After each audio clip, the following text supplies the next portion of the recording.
All right, welcome back. Now, according to experts, Nigerian banks are very low on, Nigeria ranks very low on the global ease of paying taxes. The country's tax to GDP ratio is one of the lowest in the world and well below the African average.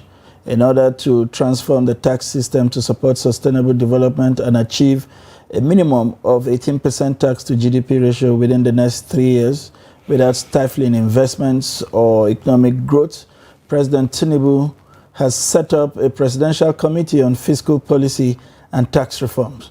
The committee comprises experts from both the private and public sector, and it's responsible for various aspects of tax laws reforms, fiscal policy designs and coordination, harmonization of taxes, and revenue administration.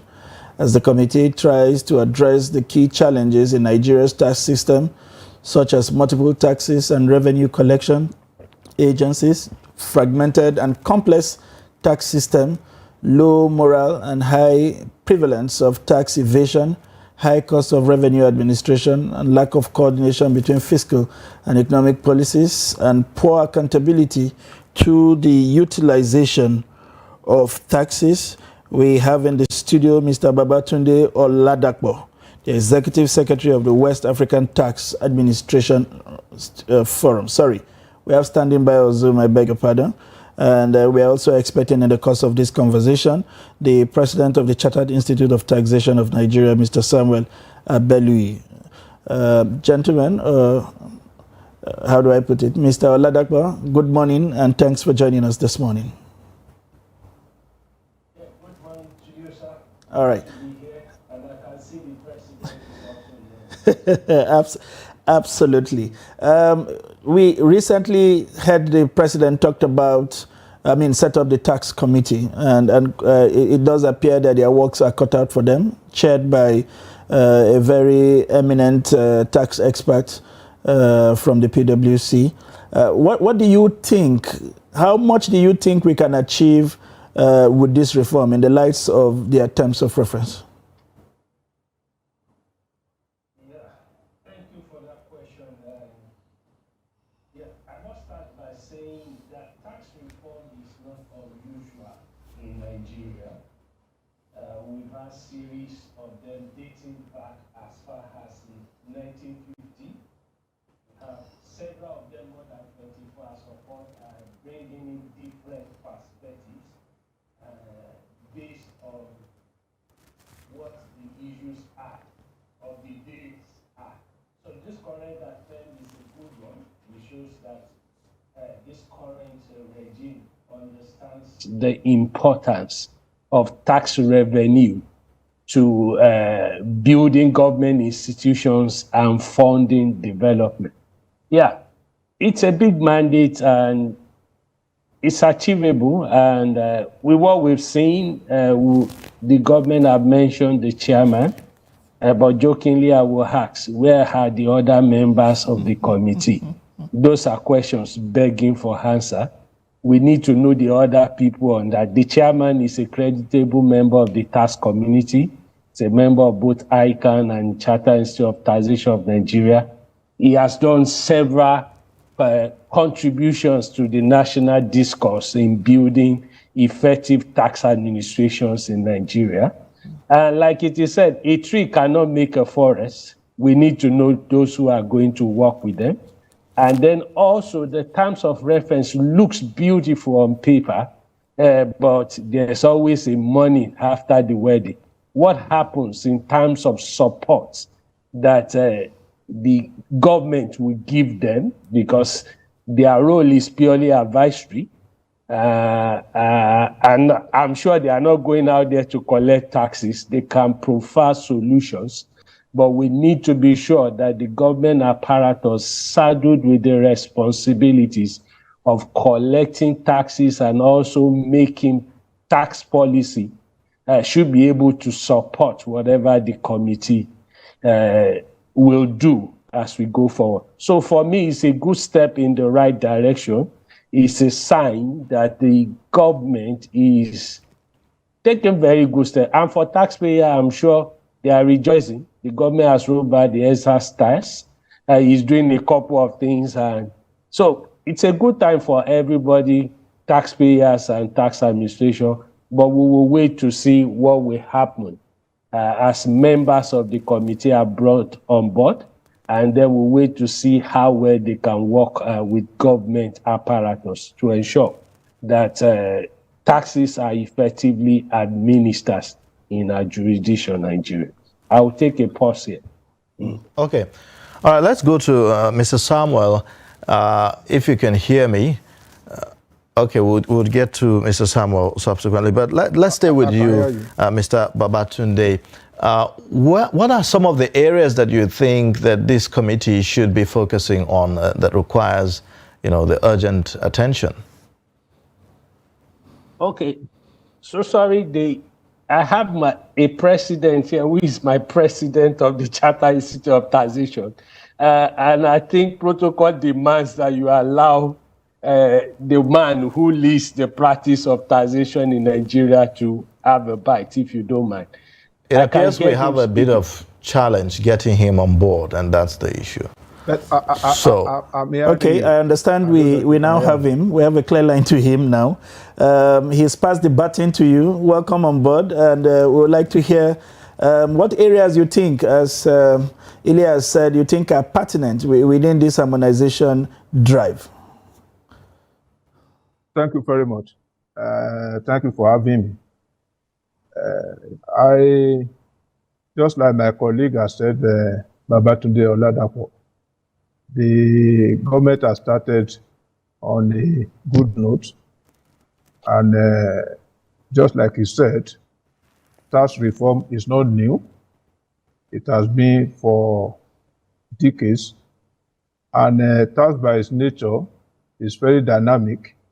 So not necessarily because we're having a new government, but because tax relates to economic activities, and economic activities is not static.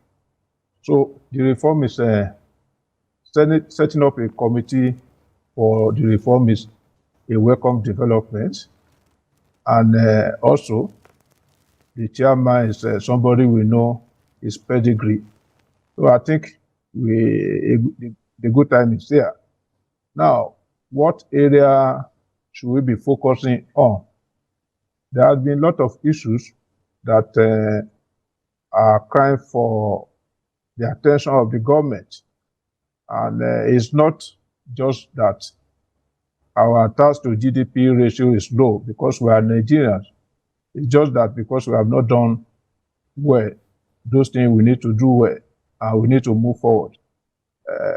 On a positive note, the Bureau of Statistics recently gave us the information that we have moved from 6% to about 10.86%. But we need to do far better because 10% is even below the West African average. Now, the question is, what are those things not going on right? And why are we not getting what we need, what we should get ordinarily? I will place above any other thing accountability and transparency. Nigeria has been used to getting revenue from oil money over the years, and you agree with me, the accountability and transparency from this experience has not been that good. But tax revenue or tax obligation to an average citizen is a burden, and nobody wants to give you his money when he's not sure that you are going to use it very well. So the government must from day one demonstrate transparency and accountability. The government officials need to tone down on unnecessary affluence. You need to build the confidence of the populace. If you don't do that, they are not going to give you their money for you to handle for them. So most people in the country agree that there's a trust deficit in the country as a result of our experience over the years. So you need to close that gap of a trust deficit, build the confidence on the people. Once they give you X amount of money, and the Nigerians are reasonable and good people, they can relate with what we are using the money for, then of course, voluntary compliance will take place. For those of us who are in the tax profession, we know that voluntary tax compliance is far better than enforcement, because enforcement has its cost. So the first thing I will be recommending to the government is transparency, build the confidence, bring back the taxpayer to trust you, erase the trust deficit. Once that is done, then of course we can move to the next level. And the next level for me is the humongous list of various taxes that is out there for people to pay. We don't need to have 58 different types of taxes before you collect money. So, and it's been said that 90% of these taxes, of our tax revenue, is actually from a very few number of tax types. So we need to rejig this, because the moment you have an elongated list of type of taxes to collect from people, you bring confusion. You bring a kind of chaos to the system. Adam Smith, several centuries ago, said that economic of collection, certainty, and other things are paramount in the collection of taxes. So I will be looking at drastically the reduction of these various type of taxes that people are made to pay. All right. That is on the side of type of taxes. My chairman, just before you conclude your thoughts, there are the school of thoughts that argues that we thought that the existence of the joint tax boards that constitutes representation from both the federal and the state should have been able to do some of this harmonizing that you're proposing, scale down the numbers of these tax, and simplify onboarding, whether it's for fresh taxpayers or even for somebody who is a regular player. So how is the work of this committee? I understand you said tax is dynamic and requires change, but where should these changes really happen? Should it have required a committee, or this move should have happened around the joint tax board? Well, for any government policy to have the buy-in of the populace, if you bring people if you include the stakeholders, it makes the recommendation or the policy very rich.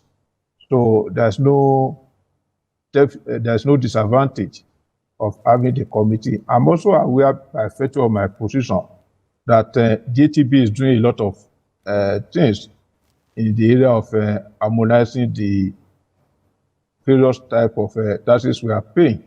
But we are here now, and it is what it is. The committee that is being set up directly by the president can most likely will get the support at the highest level once their recommendation is ready. And of course, the JTB, with the mechanism they have across the country, should be happy.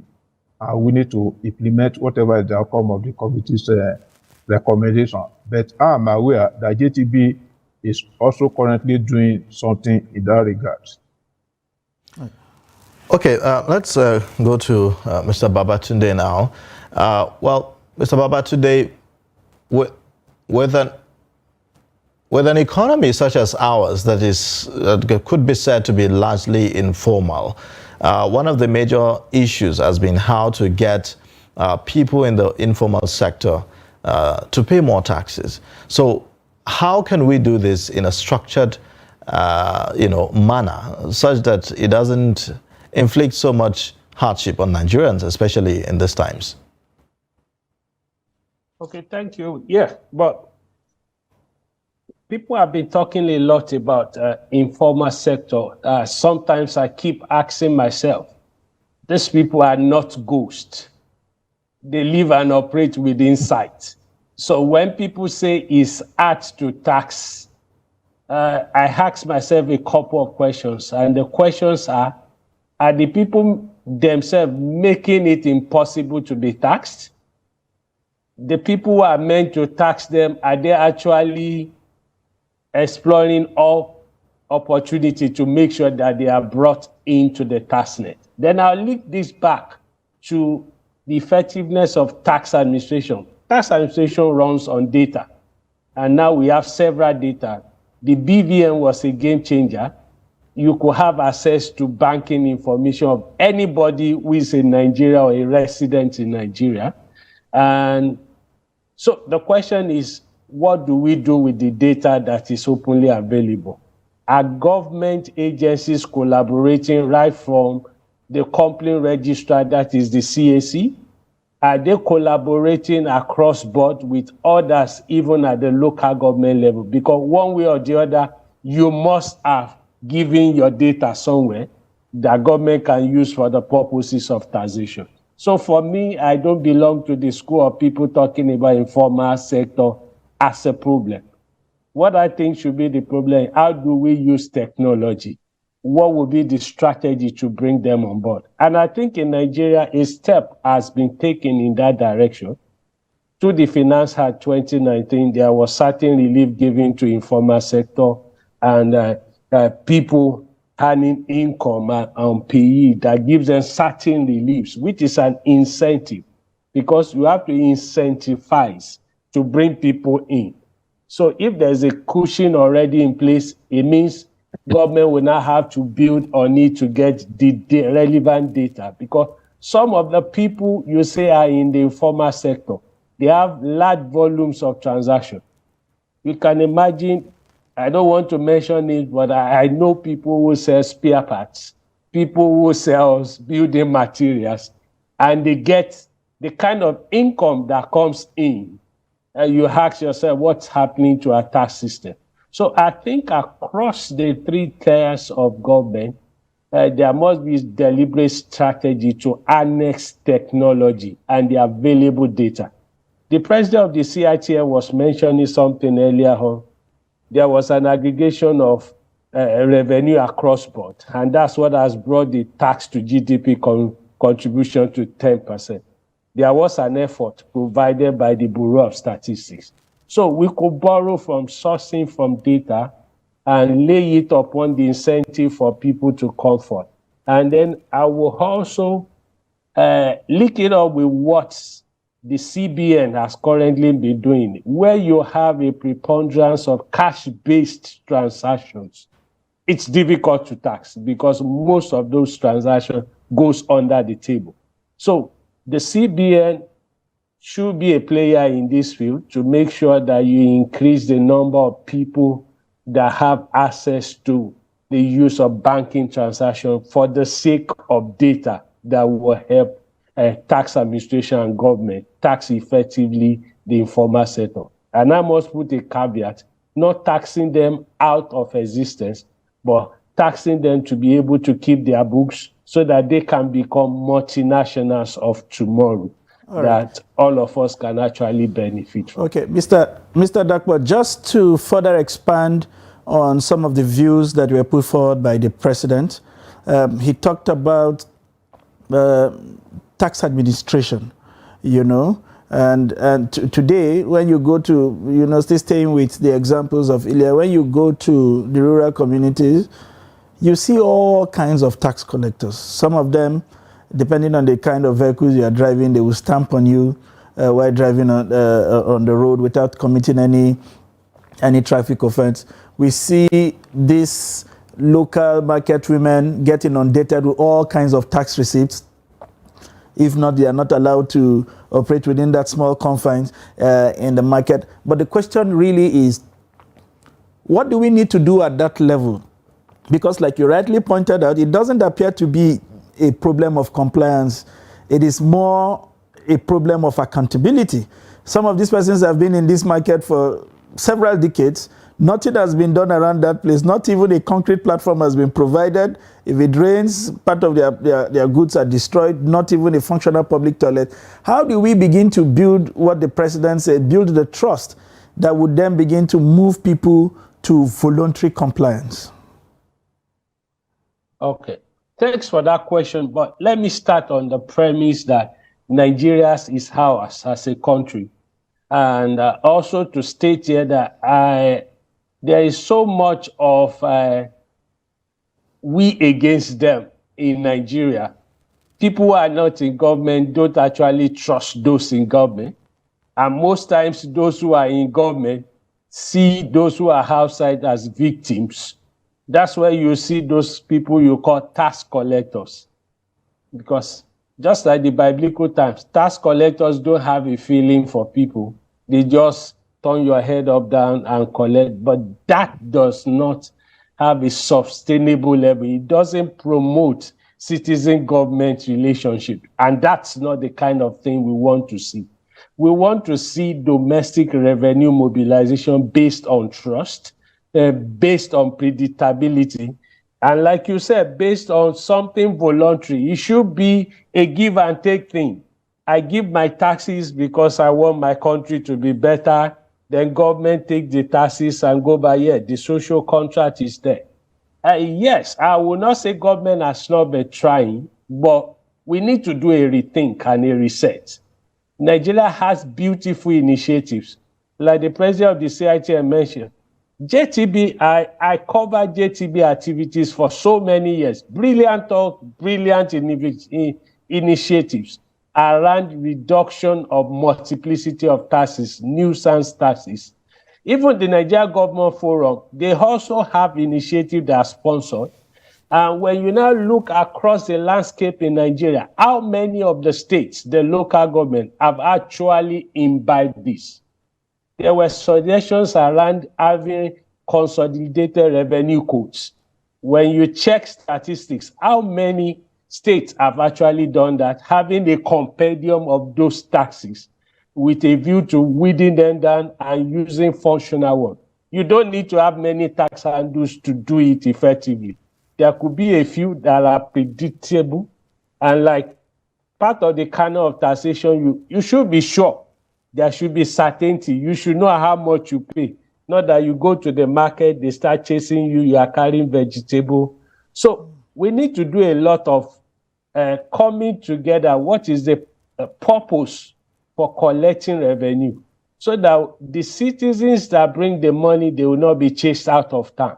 Because I agree with you, sometimes I ask myself, if the tables were to be turned around and I happen not to be a tax administrator, I'm selling tomato out there, how do I feel when a tout is chasing me up and down? Or I have a company vehicle that has signages are paid in Ogun State, and I'm going to Lagos State, some guys come across and they say, yes, you have to pay.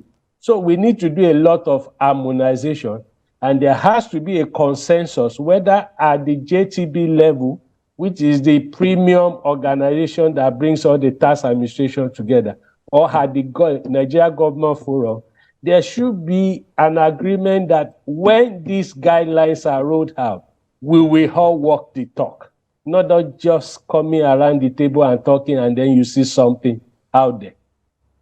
Okay. All right. Let me go to Mr. Samuel.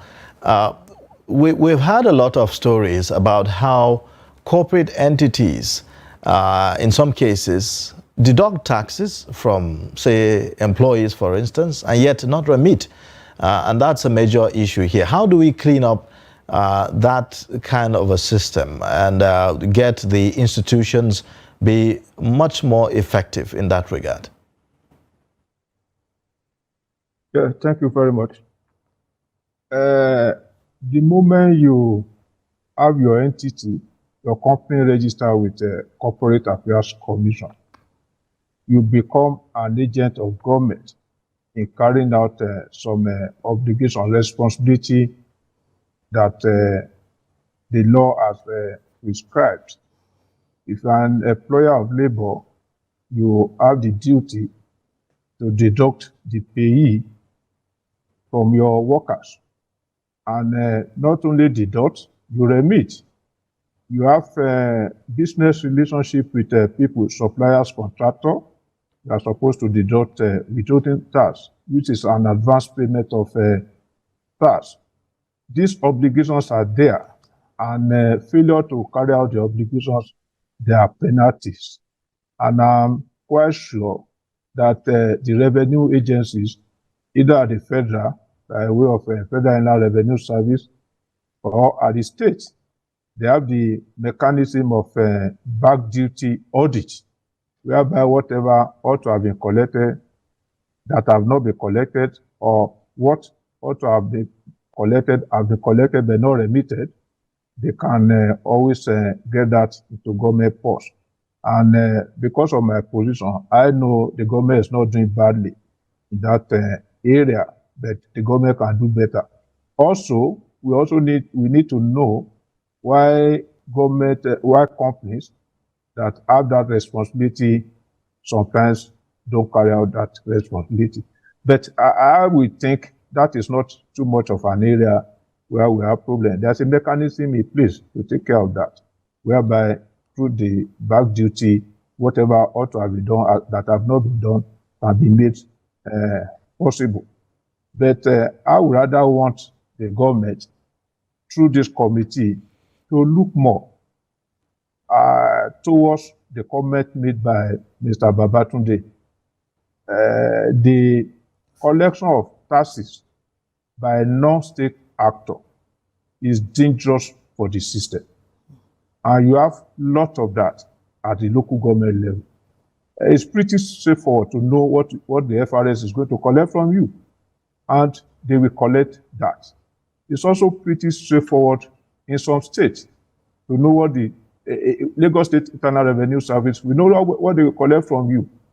But the problem is mostly at the local government level, where we have a lot of state actors collecting taxes, printing receipts, and they are accountable to nobody. This is important because it is giving tax obligation a bad name to the extent that those who are sovereign, because they don't have choice, the kind of coercion the non-state actors bring around these people to collect taxes makes them to run away when they see the people who are from the structural system, who are the agencies licensed by government to collect taxes. So the government needs to look at this. All you need to do is to go to Balogun in the morning or go to my 12 and see the volume of business going on there. Just like my colleague said, when you talk of informal sector, they are not ghosts. All the government needs to do is to put infrastructure around the collection. And how do we do that? We do that with the harmonization of all the various database we have across the country. The country can no longer afford having database in silos. We need to harmonize so that wherever you go, and the good side of the policy from the CBN about a cashless economy has to be brought to the front burner at this time.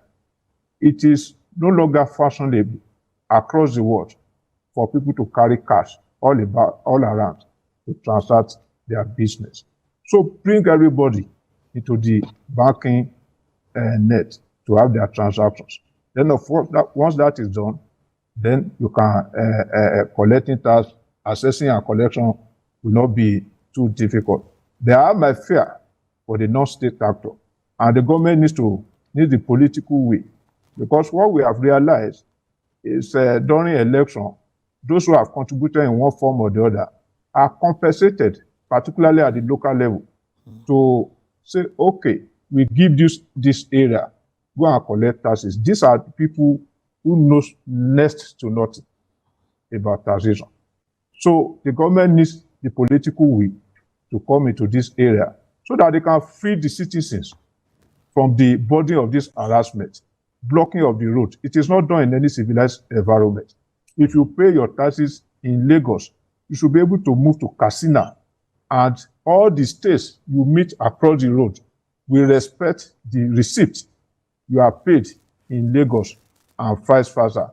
And now I'm aware that JTB has done a great job in this area, but the political leaders need to support JTB to ensure that we sanitize the tax system in the country. All right. Mr. President, just before we wind down, my question is to Mr. Babatunde. We saw before now efforts by the previous governments to clean up tax system, especially those in default. We saw the VAT system, which was supposed to help regularize people who had gone several years without paying taxes. As part of all of this reform and the rest, do you think it will also be appropriate that we continue to visit the issue of people who had continued to evade taxes, who perhaps are making very good money from this system, as a way of bringing them up to speed? Because it does appear that we did not get as much as we had expected as a country when you look at that VAT program in comparison to other countries who carried out similar initiatives. I would like your 2 cents on this. Okay, my 2 cents will be, it will not be fair for you as an high net worth individual who've had access to government service, because sometimes Nigeria will say, what do I get in return? But you have the police, you have the road to travel on, there are basic amenities around. So if you are benefiting more than even the lower level people who hand salaries and they are being taxed, you should pay your fair share of taxes. I think one of the things that government needs to do is to begin to shift focus. When you look at where our revenue comes from, you see we call something the Pareto principle. It's a 20% 20 to 80 rule, means 20% of taxpayer bringing the 80%.